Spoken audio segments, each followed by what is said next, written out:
गरीब बहू का दुबई में ससुराल। माँ, आप समझ क्यों नहीं रही हैं? मुझे ये शादी नहीं करनी है। मैं ये शादी नहीं करना चाहती। आप मेरी शादी किसी गरीब मजदूर या कूड़ा उठाने वाले से कर दीजिए, मैं खुशी खुशी कर लूंगी, लेकिन उस दुबई वाले लड़के से मैं शादी नहीं करूंगी। तेरा दिमाग तो खराब नहीं हो गया है? अरे हमारे पड़ोस में कितने अमीर अमीर लोग हैं, लेकिन उनकी लड़कियों की शादी भी यहीं आस पास हुई है, और एक हमें देख ले, गरीब मजदूर की बेटी होकर तेरी शादी दुबई में हो रही है। अरे वहां जाकर तू खुश रहेगी, सोने में उठेगी बैठेगी, तेरे आगे पीछे 100 नौकर घूमेंगे। जो आप सोच रही हैं वो आपके लिए ठीक होगा, लेकिन मेरे लिए नहीं। आप जानती है ना कि मेरी सहेली गीता के साथ क्या हुआ है, तो आप कैसे मेरी शादी वहां कर सकती हैं? तेरी सहेली के साथ जो हुआ वो जरूरी तो नहीं कि हर लड़की के साथ हो, और हर लड़का एक जैसा नहीं होता। पूनम, तुझे मेरी बात समझनी पड़ेगी। चलो घूंघट करो, पंडित जी तुझे नीचे बुला रहे हैं, शादी का मुहूर्त हो चला है। पूनम अपनी मां के सामने हाथ जोड़कर इस शादी को न करने की विनती करती है, लेकिन सुनीता उसकी एक नहीं सुनती और पूनम को जबरदस्ती मंडप में ले जाती है। आखिरकार क्यों एक गरीब घर की बेटी होकर भी पूनम दुबई के अमीर लड़के रोहित से शादी नहीं करना चाहती थी? और क्या हुआ था पूनम की सहेली गीता के साथ, जिसका खौफ पूनम में इस कदर बैठ चुका था? आइए इसे जानने के लिए कहानी में थोड़ा पीछे चलते हैं। अरे यकीन तो मुझे भी नहीं हुआ था इस बात पर। गीता कितनी ज्यादा खुश थी ना शादी से, कोई सोच भी नहीं सकता था कि वो लड़का उसे इतना बड़ा धोखा देगा। शादी के बाद उसका पति उसे दुबई ले गया और वहां जाकर उसने उसको बेच दिया। वो तो अच्छा हुआ कि गीता का भाई एक पुलिस ऑफिसर है।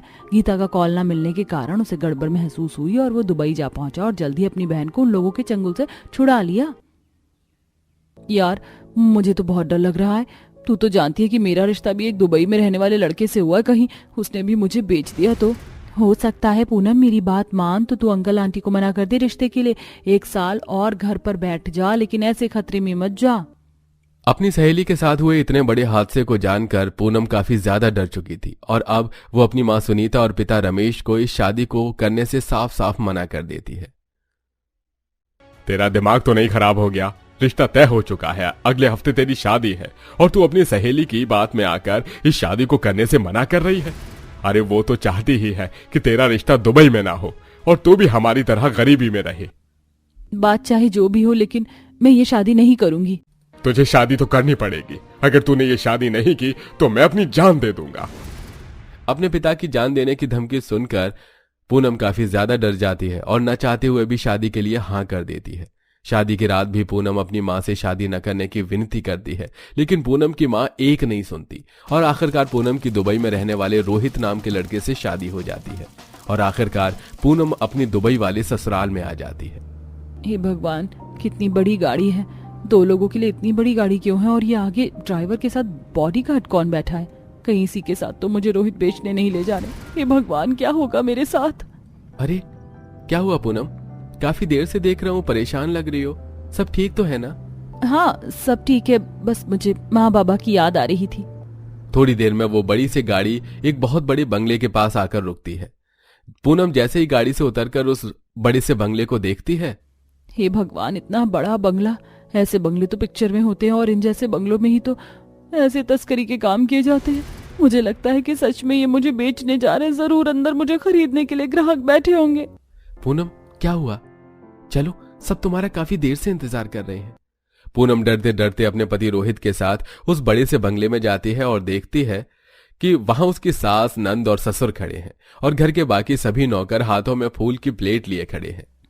माँ, आपने जितना बताया था मेरी भाभी तो सच में उससे कहीं ज्यादा खूबसूरत है। वेलकम भाभी। ऐसा लग रहा है कि चांद का टुकड़ा मेरे घर के अंदर आ गया है। अब बहू की सिर्फ तारीफ ही करते रहोगे, ये उसका गृह प्रवेश भी करोगे? इतने लंबे सफर से आई है, बहू थक गई होगी। सुशीला, प्रियंका मिलकर पूनम का बड़े धूमधाम से गृह प्रवेश करते हैं। वहीं घर के बाकी नौकर पूनम पर ढेर सारे गुलाब के फूल बरसाते हैं। इतने प्यार और धूमधाम से हुए गृह प्रवेश पूनम को काफी ज्यादा खुश कर जाता है, जिससे वो बहुत ज्यादा खुश थी और अब वो अपने कमरे में चली जाती है। ऐसे ही रात गुजरती है और नया दिन शुरू हो जाता है। हम भाभी को ये गोल्ड वाला नेकलेस पहनाते हैं, ये इन पर काफी ज्यादा सुंदर लगेगा। और भाभी, आज तो आप ये साड़ी नहीं बल्कि दुबई का शाही लिबास पहनिएगा। शाही लिबास तो ठीक है, लेकिन ये नेकलेस थोड़ा फीका लग रहा है। बहू, तुम ये बड़ा वाला नेकलेस पहनना। आज वो लोग तुम्हें देखने के लिए आ रहे हैं, उनके साथ तुम्हें काफी सुंदर दिखना है। कौन आ रहे हैं माँ जी? भाभी, वो तो आपको उनके आने के बाद ही पता चलेगा। प्रियंका सुशीला दोनों मिलकर पूनम को सिर से पांव तक सोने की ज्वेलरी से लाद देते हैं, जिससे खुश होने की बजाय पूनम मन ही मन काफी ज्यादा टेंशन ले रही थी। थोड़ी देर में दोनों सास नंद पूनम को जैसे ही नीचे लेकर आती हैं तो पूनम देखती है कि हॉल में ढेर सारे मेहमान खड़े हैं। इनसे मिलो, ये है मिसेस शर्मा और मिसेस कपूर। इनके हस्बैंड का हमारे साथ काफी समय से बिजनेस में पार्टनरशिप रहा है। तो ये लोग हैं, इन लोगों की बात कर रहे थे। मुझे तो लगा कहीं मुझे खरीदने के लिए डीलर तो नहीं आ रहे। मैं बिना कभी कभी कुछ ज्यादा ही सोचती हूँ।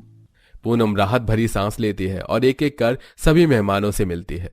अपने ससुराल वालों का इतना प्यार देखकर पूनम काफी ज्यादा खुश थी, लेकिन कहीं ना कहीं उसके मन में अभी भी अपनी सहेली गीता के साथ जो हुआ था उसे लेकर डर बैठा हुआ था। पूनम रोहित की शादी को तकरीबन 2 हफ्ते हो चुके थे और आज रोहित अपनी बड़ी सी गाड़ी में पूनम को दुबई घूमने के लिए ले जाता है। ये देखो, ये बुर्ज खलीफा है। पता है, ये दुनिया की सबसे लंबी इमारत है। मैं तो कई बार इसके बड़े बड़े रेस्टोरेंट में अपनी फैमिली के साथ लंच करने के लिए जा चुका हूँ। चलो आज हम भी लंच करने के लिए जाते हैं। मैंने तो बस अखबारों में बुर्ज खलीफा को देखा था, ये तो सच में काफी ज्यादा सुंदर है। रोहित पूनम को बुर्ज खलीफा के अंदर बने एक बड़े से रेस्टोरेंट में ले जाता है, जहां वो लोग दुबई का फेमस खाना खाते हैं। खाना खाने के बाद रोहित पूनम को एक बड़े से मॉल में ले जाता है, जहां पूनम अपने पसंद के कपड़े खरीद रही होती है कि तभी पूनम रोहित को अपने आसपास न पाकर काफी ज्यादा परेशान हो जाती है। रोहित कहाँ चले गए? कहाँ ढूंढूं अब मैं उन्हें? पूनम पूरे मॉल में और आसपास की जगह में रोहित को ढूंढती है, लेकिन कहीं पर भी पूनम को रोहित नजर नहीं आता, जिससे अब वो काफी ज्यादा परेशान हो जाती है। मुझे तो लगा था कि मुझे दुबई लाकर बेच देंगे, लेकिन कभी सोचा भी नहीं था कि ये मुझे यूं इस तरह छोड़ देंगे। अब मैं कहाँ जाऊं? मैं तो यहाँ किसी को जानती भी नहीं हूँ और ये लोग भी मुझे कितना घूर घूर कर देख रहे हैं। अब क्या करूं मैं? पूनम बड़े से मॉल में खड़े खड़े रोने लगती है। तभी वो देखती है कि सामने से रोहित आ रहा है, जिसे देख पूनम भागते हुए रोहित के पास जाती है और उसके गले लग जाती है। अरे क्या हुआ तुम्हें, और तुम रो क्यों रही हो? किसी ने कुछ कहा क्या? आप कहाँ चले गए थे? पता है मैंने आपको कितना ढूंढा, मुझे लगा कि आप मुझे छोड़कर चले गए। अरे मैं तो आइसक्रीम लेने के लिए गया था। तुम शॉपिंग कर रही थी तो मैंने सोचा कि मैं आइसक्रीम लाकर तुम्हें सरप्राइज दे दूं। तो मैं थोड़ी देर पहले आइसक्रीम खाने के लिए कहा था ना। ये देखो, मैं दुबई की सबसे फेमस आइसक्रीम लेकर आया हूं। चलो अब इसे खाते हैं। अपने ससुराल वालों का इतना अच्छा बर्ताव और अपने पति का प्यार पाकर धीरे धीरे पूनम अपनी सहेली के साथ हुए उस हादसे को भूलने लगती है। कुछ दिन गुजर जाते हैं। आज घर पर रोहित के कुछ क्लाइंट उसके साथ मीटिंग के लिए आए होते हैं। मैं इतने सस्ते में आपको नहीं बेच सकता, मैं खुद इसे स्पेशली इंडिया से लेकर आया हूं। लेकिन 2 करोड़ बहुत ज्यादा बड़ी रकम है रोहित जी, हम इसके आपको सिर्फ 1 करोड़ ही दे सकते हैं। रोहित अपने क्लाइंट के साथ डील को लेकर बात कर रहा होता है कि तभी वहां जूस ट्रे लेकर पूनम आती है और रोहित और उसकी क्लाइंट की सारी बात सुन लेती है, जिसे सुन डर के मारे पूनम के हाथ से जूस का ट्रे छूट कर नीचे गिर जाता है।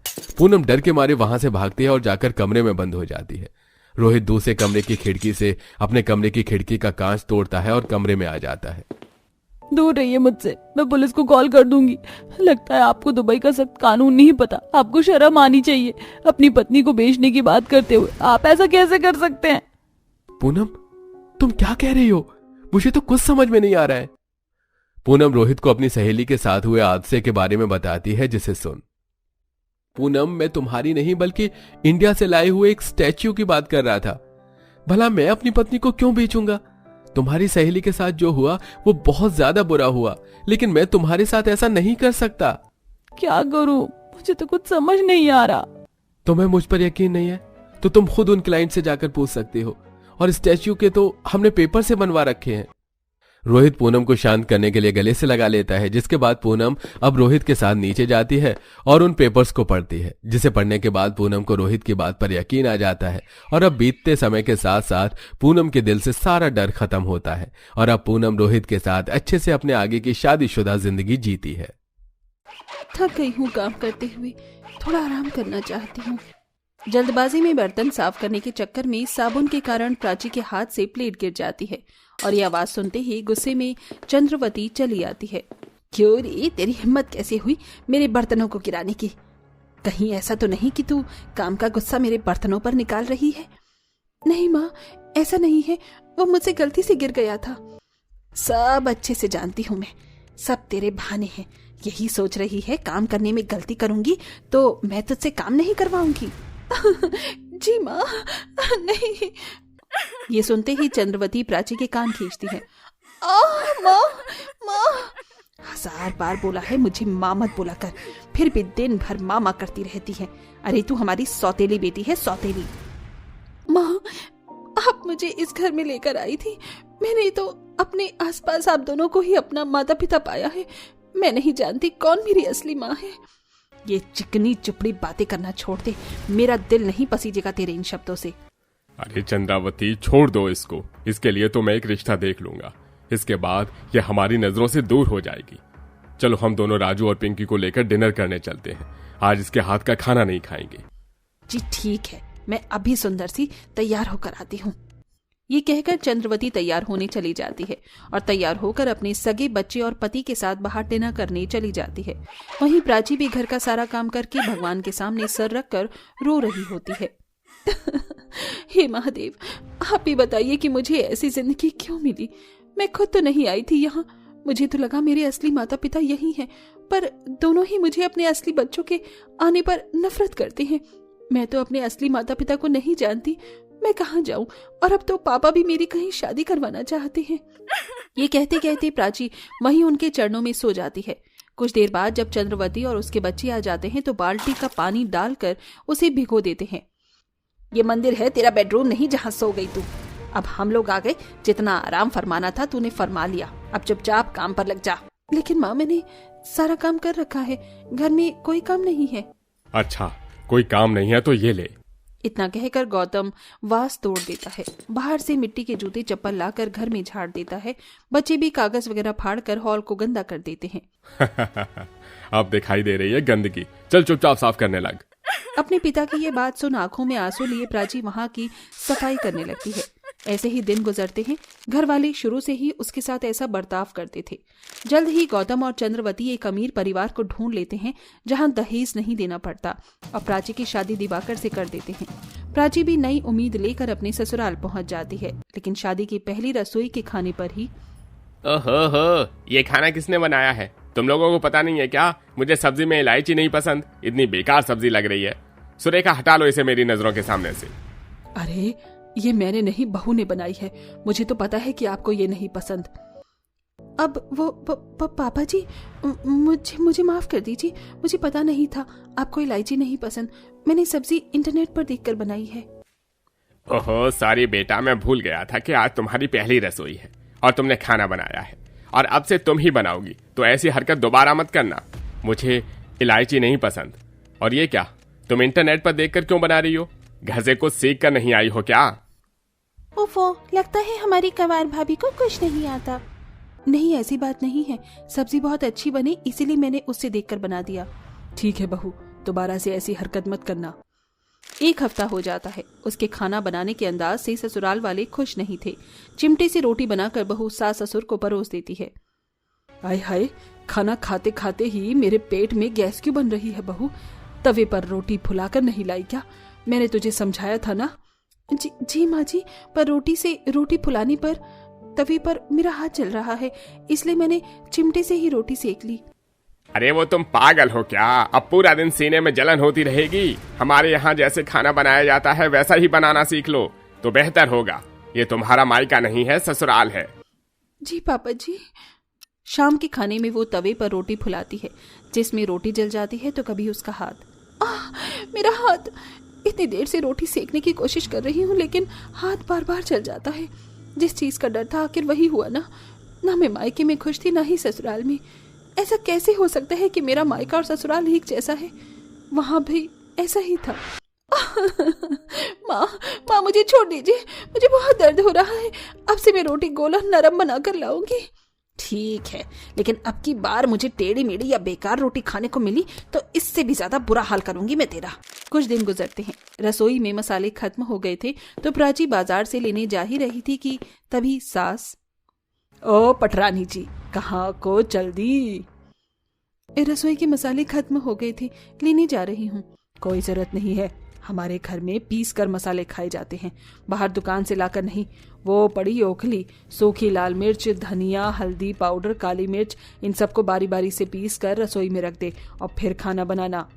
माँ जी, मिक्सी में पीस देती हूँ ना, ओखली में टाइम लगेगा। तुझे एक बार की बात समझ में नहीं आ रही क्या? ओखली घर में म्यूजियम बनाने के लिए रखी है क्या? मसाले उसी में ही कूटते हैं हमारे यहाँ। जी माँ जी। फिर प्राची मुंह पर कपड़ा बांधकर लाल मिर्च पीसने लगती है, जिससे वो जार में रखी रही थी कि ये क्या, ढंग से तो पीस ले, मोटी मोटी मिर्च डालेगी सब्जी में, इसको और पीस। जी माँ जी, 3-4 घंटे से इस मिर्च को पीस रही हूँ और माँ जी बार बार पीसने को कह देती हैं। कितना बारीक पाउडर हो गया है, फिर भी मैं तो यहाँ भी खुश नहीं हूँ। मेरे मायके और ससुराल वाले सब एक जैसे हैं। सबको पीसने के बाद बहू खाना बना देती है। तब ससुर, ये लीजिए पापा जी, लहसुन की चटनी। ओहो, मुंह का स्वाद खराब कर दिया। सिलबट्टे पर चटनी नहीं बनाई क्या? नहीं पापा जी, मिक्सी में बनाई थी। अरे तुम्हारे घर वालों ने तुम्हें कुछ सिखाकर भेजा नहीं क्या? हाथों का काम मशीन कैसे कर सकती है? जाओ दोबारा सिलबट्टे पर चटनी बनाओ। आंखों में आंसू लिए प्राची सिलबट्टे पर लहसुन की चटनी बनाने लगती है और फटाफट ससुर को देती है। इतना ही नहीं, घर में हर छोटी सी बात का बतंगड़ बनाकर उससे बार बार काम करवाया जाता था। घर में वॉशिंग मशीन थी, फिर भी सास बहू के हाथ से कपड़े धुलवाया करती थी। दाल का तड़का लग जाने पर एक दिन ससुर को ज्यादा खांसी आ जाती है, उस पर भी ननंद उसे सुना देती है। आर यू क्रेजी भाभी? घर में आपको 20 दिन से ऊपर हो गया है, ये नहीं पता कि पापा को तड़के से तकलीफ होती है? दोबारा से मिर्ची टमाटर का छौंका मत लगाना, यहाँ सिर्फ जीरे और घी का दाल में तड़का होता है। ठीक है दीदी। ये होता हुआ दिवाकर देख लेता है। दीपिका को प्राची से ऐसी बात नहीं करनी चाहिए थी, मुझे इसे समझाना पड़ेगा। प्राची, मैं घर आ गया हूँ, थक गया हूँ, फटाफट नींबू पानी बनाकर ले आओ। और हाँ, मेरे दोस्त भी आए हैं, 2 के लिए चीनी वाला नींबू पानी बनाना और 2 के लिए नमक का। जी लाई अभी। बहू, दिवाकर के दोस्त आए हैं, फटाफट खीर बना कर ले आ। जी माँ जी। एक तरफ प्राची फटाफट नींबू पानी बनाने के लिए नींबू काटती है तो उसका हाथ कट जाता है। दूसरी तरफ चावल बीनते बीनते गिर जाते हैं तो हड़बड़ाहट में उन्हें उठाकर फिर से साफ करती है और नींबू पानी बनाकर लाती है। ये काम करने पर प्राची की रेल भी बन जाती है और सास डांट भी देती है। दिवाकर फिर देख लेता है और चुप रह जाता है। प्राची ये सब माहौल देखकर अपने मायके और ससुराल की बुरी यादों को याद करके और रोती है। फिर बिस्तर पर लेटते ही प्राची सो जाती है। उसकी आंखों में आंसू थे। अच्छा प्राची, मैं बोल रहा था, अरे अभी तो लेटी थी, इतनी जल्दी सो भी गई। मुझे ऐसा क्यों लग रहा है प्राची परेशान है, उसकी आंखों में आंसू हैं। अगले दिन सुबह लेट हो जाने पर दिवाकर ऑफिस चला जाता है। शाम को, कब से पूछ रहा हूँ प्राची, बताओ ना, तुम इतना परेशान क्यों रहती हो? शादी से खुश नहीं हो? नहीं जी, ऐसी कोई बात नहीं है। मैं आपसे भी खुश हूँ और शादी से भी, लेकिन मेरी जो हालत है ना, मेरा मायका भी ऐसा ही था और ससुराल भी। सोचा था यहाँ मुझे माँ बाप का प्यार मिलेगा, लेकिन यहाँ पर भी वो नहीं है। मैं आपसे बुराई नहीं करना चाहती, लेकिन माँ जी पापा जी के लिए मैं जितने भी एफर्ट्स करूँ, सब पर मुझे डांट ही पड़ती है। मैं थक चुकी हूँ दिवाकर जी। ये कहते कहते प्राची अपनी सौतेले माता पिता और उनका व्यवहार भी बयां कर देती है और दिवाकर गले लगाकर उसे शांत करता है। अगले दिन प्राची रसोई में गुनगुनाते हुए काम कर रही थी। तेरा क्या गम, तेरा रिश्ता गगन की बांसुरी से है, गगन की गुफ्तगू से है, सूरज की रोशनी से है। ओ इंडियन आइडल की मैडम, खाना बना रही हो कि गाना गा रही हो? खाने पर फोकस करो। वैसे भी आपसे अच्छा मैं गाती हूँ। मैं बेखबर तुझको यकीन, जस्ट चिल्लाओ चिल्लाओ जस्ट चिल्लाओ। अरे दीदी, ऐसे नहीं गाते, आप गलत गाना गा रही हैं। जस्ट चिल्लाओ नहीं, just chill chill just chill, ये होता है। लगता है आपको भी मेरी तरह गाने का शौक है। मेरी वीडियो देखिए, इस पर बहुत व्यूज आए हैं। आप बोलो तो हम साथ में गाना गाकर वीडियो भी पोस्ट कर सकते हैं। आपकी इतनी हिम्मत, आपने मुझे टोका, और ये क्या रील भी बनाती हो आप? रुको, मैं अभी माँ को बताती हूँ। दीपिका अपनी माँ से चुगली करके प्राची की सारी वीडियो डिलीट करवा देती है और उसे खरी खोटी सुनवाती है कि दिवाकर आ जाता है। बस माँ, बहुत हो गया, अब मैं प्राची के साथ कोई नाइंसाफी नहीं सहूंगा। मेरे सामने आप ठीक होते हो और मेरे ऑफिस जाते ही प्राची को सुनाने लगते हो। उसका मायका ऐसा था, पर ससुराल भी ऐसा होगा पता नहीं था। अगर आप उसको नहीं अपना सकती तो मैं उसे यहाँ से ले जाता हूँ। हाँ, तो वो बहू है और उसे अपनी मर्यादा में रहना ही होगा। इसका ये ढोंग इस घर में नहीं चलेगा। ठीक है, तो मैं उसको यहाँ से ले जा रहा हूँ। वैसे भी मेरे काम की पोस्टिंग अहमदाबाद में हो रही है। प्राची के मायके और ससुराल में माता पिता का प्यार पाने का सपना अधूरा रह जाता है। वहीं अहमदाबाद में पति के साथ रहकर वो अपनी छोटी सी दुनिया में खुशी खुशी रहने लगती है।